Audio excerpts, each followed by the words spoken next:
but yet are practiced by Muslims. And these are the things that are attacked today by the West.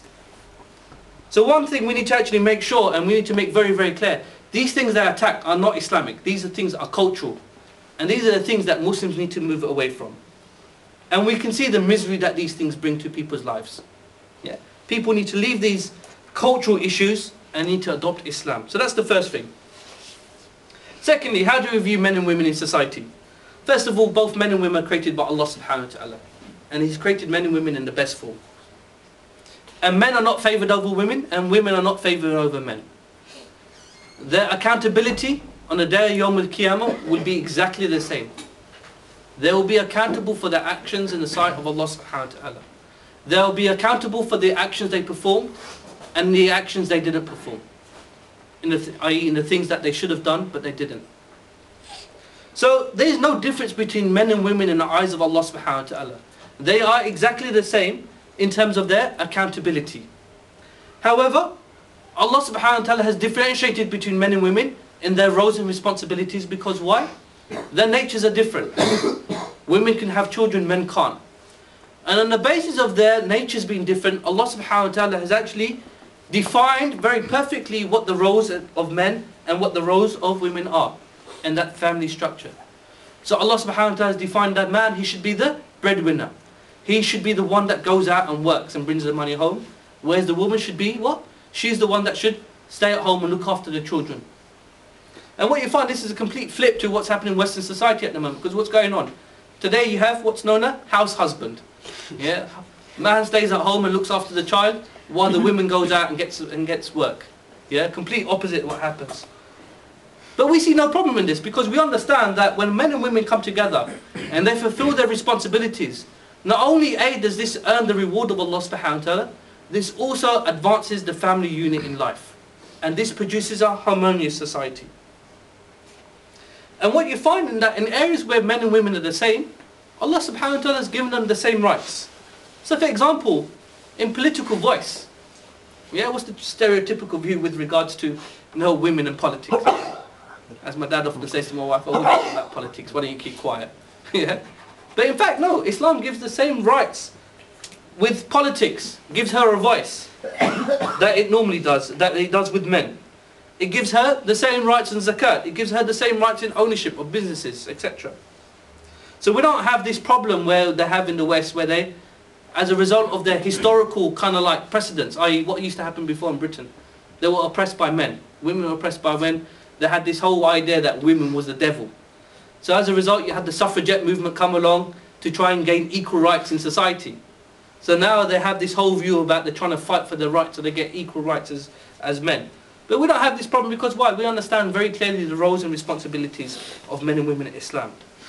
And thirdly, Islamic society is based upon the cooperation between men and women. Society cannot advance unless men and women both cooperate. Yeah? But in order to cooperate, it lays down certain rules that allows the pure interaction between men and women, so that it leads to advancements of society.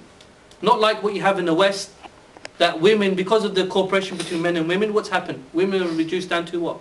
Sexual objects today. Yeah, that's how they're viewed. They go for an interview, they wear their low-cut top, they flick their hair, wear the red colour lipstick, and what happens? Yeah, more likely to get the job. Yeah, this is what's happened in society. It's become sexualized.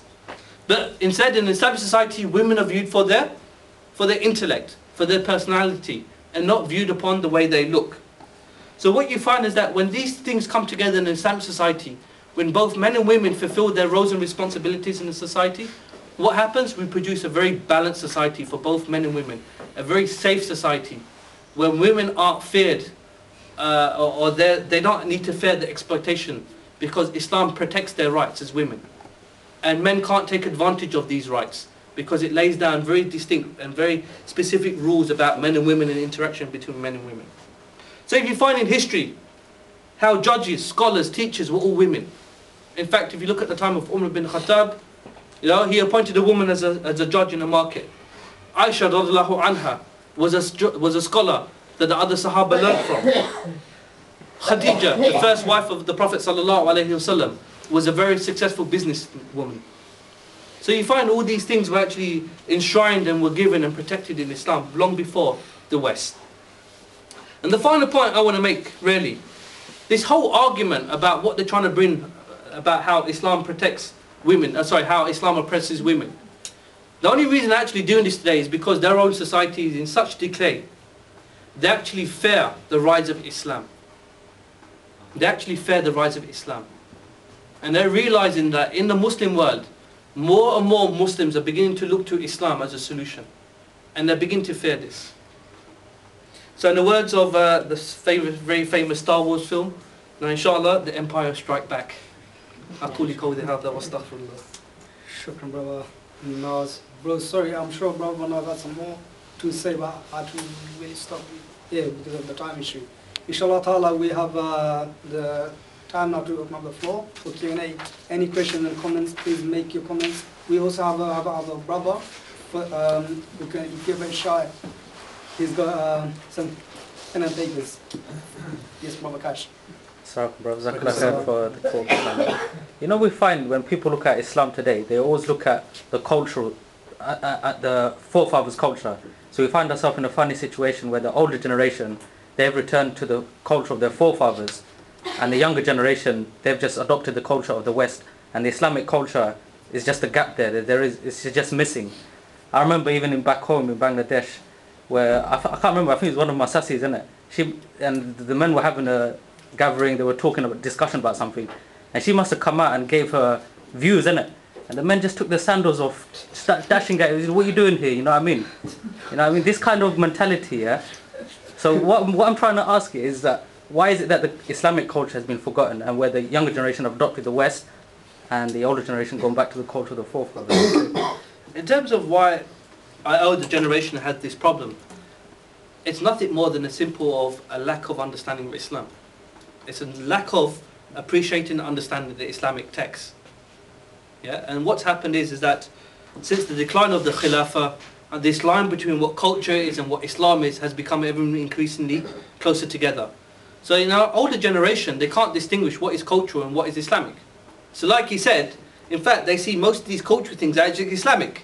And if you go against these cultural practices, it's, in their view, seen as going against Islam. And to be honest, it's down to ignorance. It's down to ignorance.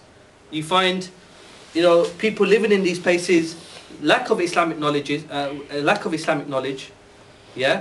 of guidance from those who have the Islamic knowledge, and these things have been allowed to exist and breed themselves in the community. So these ideas have been passed from generations to generations and generations, without anyone ever stopping and actually saying, well, hold on a minute, is this thing actually Islamic? What are the evidences for these practices? What does the Sunnah say about these practices? That hasn't occurred. What's happened is people have just taken on face value that these things are Islamic practices, and therefore it's been passed from one generation to another generation. So that's with regards to the older generation, a lack of Islamic awareness and a lack of Islamic knowledge. So that's the older generation. With regards to us here in the West, we face the opposite problem. We face the onslaught of a completely different culture. Yeah, we face the onslaught of a culture that comes from the West, that's not even anything based to do with our aqidah or our belief. But what's happened is, growing up in the West, we've been given an alternative view about women. How women should dress, how women should behave, what's acceptable in society, what isn't acceptable in society. So here, what's happened here is that the type of Islam that's been given to us is a very secular-minded Islam. Islam's about praying, Islam's about fasting, and that's about it. And all our other ideas with regards to women and society has been built upon from what? It's been built upon this idea of freedom and democracy. So here what you find is very confused personalities in the West, the youth. They're very confused because why? They don't understand what Islam says about these things, and their viewpoints have been built upon what the West says about these things. And at the same time, our elders are fixated in their cultural heritage rather than the correct Islamic practices. And so what you find is a real mishmash now in the Muslim community in Britain, where you've got Muslim youth growing up, yeah, that although they're adopting Western views, they're also adopting some of their cultural views as well. So it's alright for them to go out with girls and to do whatnot with their girlfriends, but at the moment their sister goes and does it, what happens? Out comes honour killings and the rest of it. Yeah?